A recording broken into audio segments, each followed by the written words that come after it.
What exactly is a battle shonen expected to be? To generalize, a majority will contain at minimum elongated fight scenes, power systems, and transformations, elements that help demonstrate the action and elevate the battles. That said, romance isn't typically the most notable part of a battle shonen. Sure, some protagonists have a love interest, but these kind of character relationships are rarely dynamic in any sense of the word. To be fair, these manga aren't a part of the romance genre, they are action series, and romance is just the backdrop. But what if that wasn't always the case? What if a battle shonen came along and treated romance as something pivotal to the overarching story, character motivations, and even battles? Star Exorcists is that manga. If you've ever wanted to see a battle shonen that uses the relationship of two characters to drive the story forward, Star Exorcists lives up to that. No longer is the love story a backdrop to battles, instead both halves are given equal attention.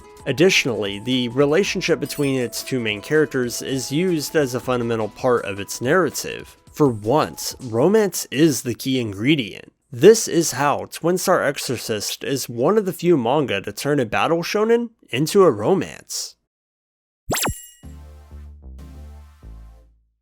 This opening section isn't specifically about Star Exorcist, but bear with me, it will all be important for the discussion going forward.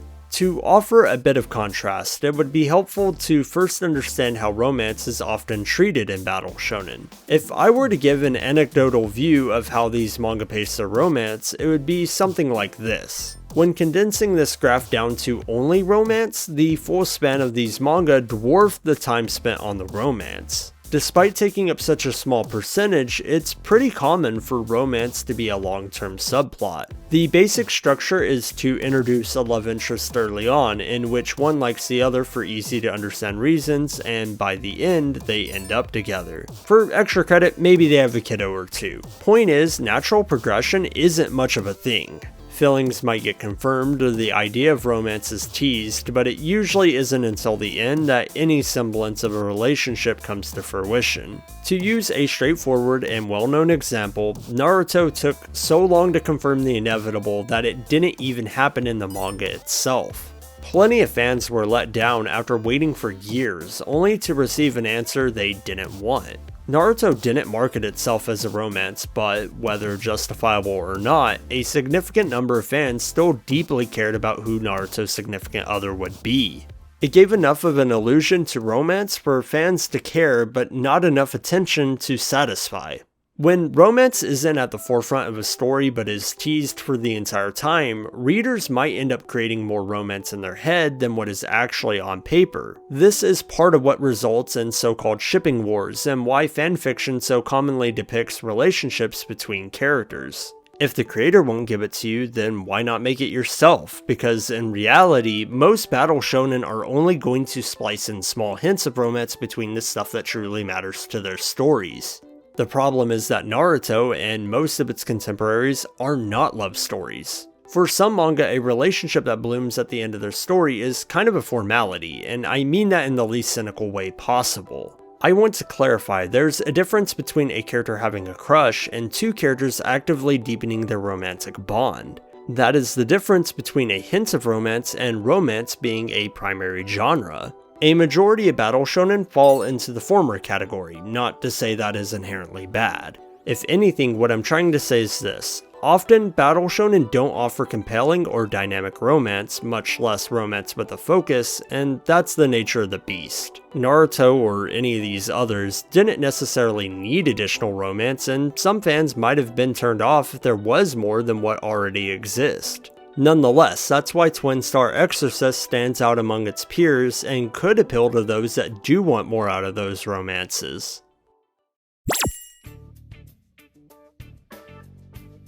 A common story trope is the chosen one, a hero destined to save the world. This goes far beyond manga and has been around for about as long as storytelling itself.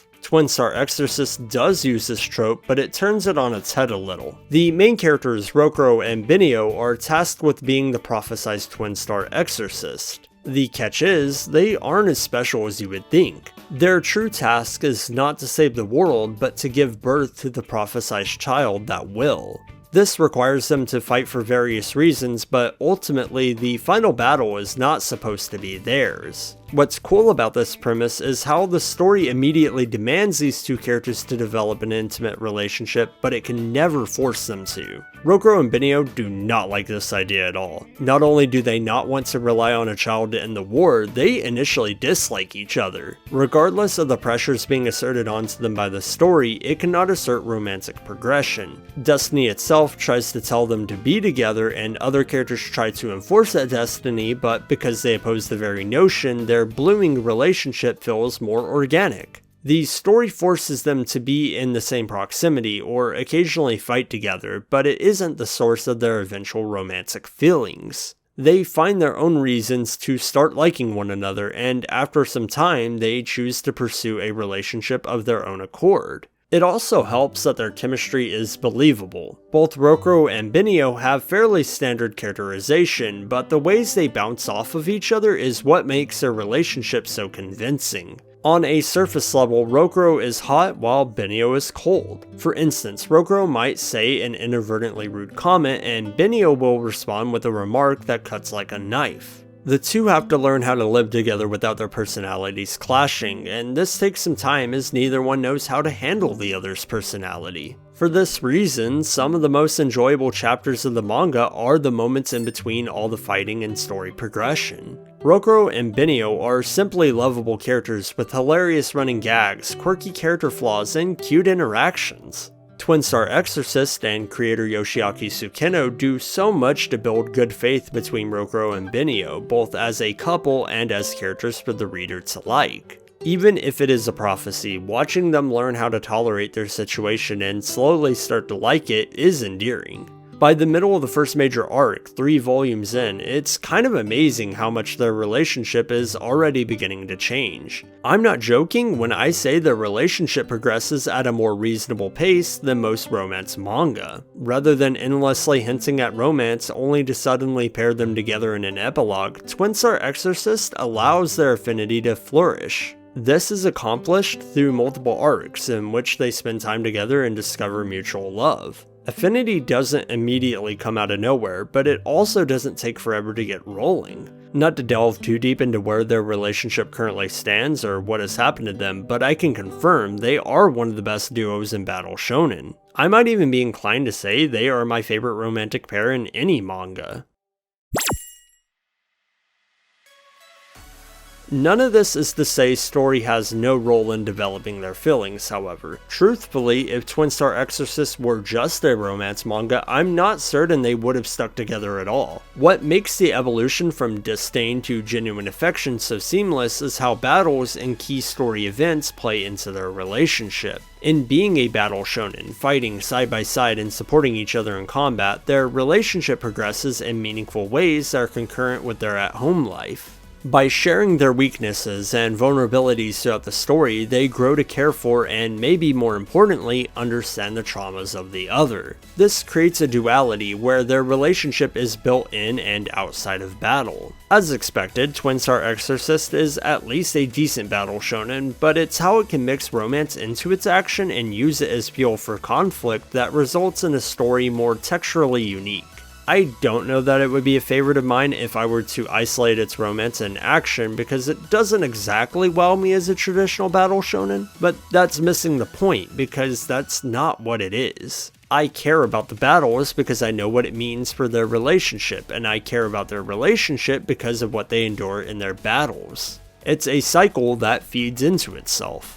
The greatest example of how action and romance intermingle in Twin Star Exorcist is their ability to use resonance. Not totally unlike Soul Eater, an emotional connection must be made between two characters to unleash a powerful attack. But in this case, it's an exclusive attack for Rokuro and Benio, a unique ability for the Twin Stars. This leads to some incredible moments of sheer awe, but what should be appreciated most is how it's activated. The two have to hold hands and attack as one. Even when they attack independently, there's always a hand waiting for them, a hand reaching out for their loved one. What makes the Resonance strong is that they are unconditionally there to support each other. No matter the enemy or situation, they stand together. Resonance isn't just some awesome power-up or a transformation, it's a confirmation of their willingness to stand together until the bitter end. Twin Star Exorcist doesn't thrive on action, the literal conveyance of movement and fight choreography, but that applies to a large number of battle shonen anyways.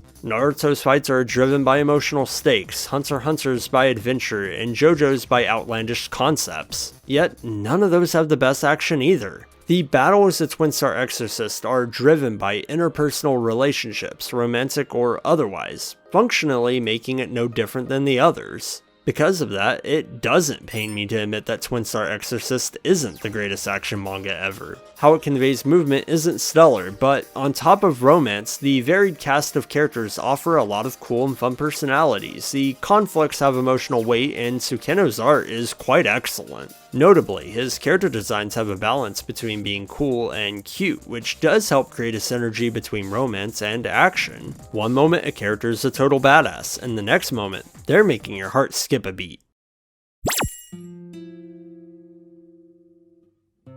Until after scripting this video and looking through all the early volumes for images, I didn't realize just how much I love Twin Star Exorcist. To begin with, I had to be convinced to read it by my girlfriend, who is an even bigger fan than me.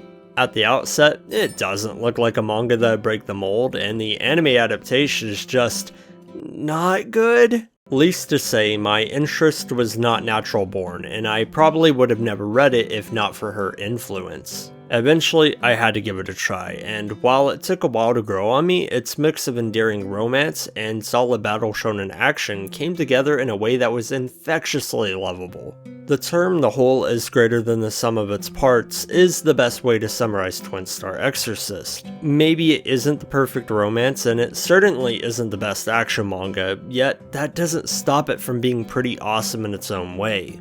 There's so much I still want to say about it, but my only goal for the moment is to pass the torch and convince the next person to give it a shot.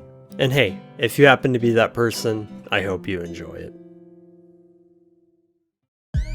Hey, thanks for watching the video. If you want to follow me on my socials or check out my art, like the animation on screen, links are in the description. Until next time.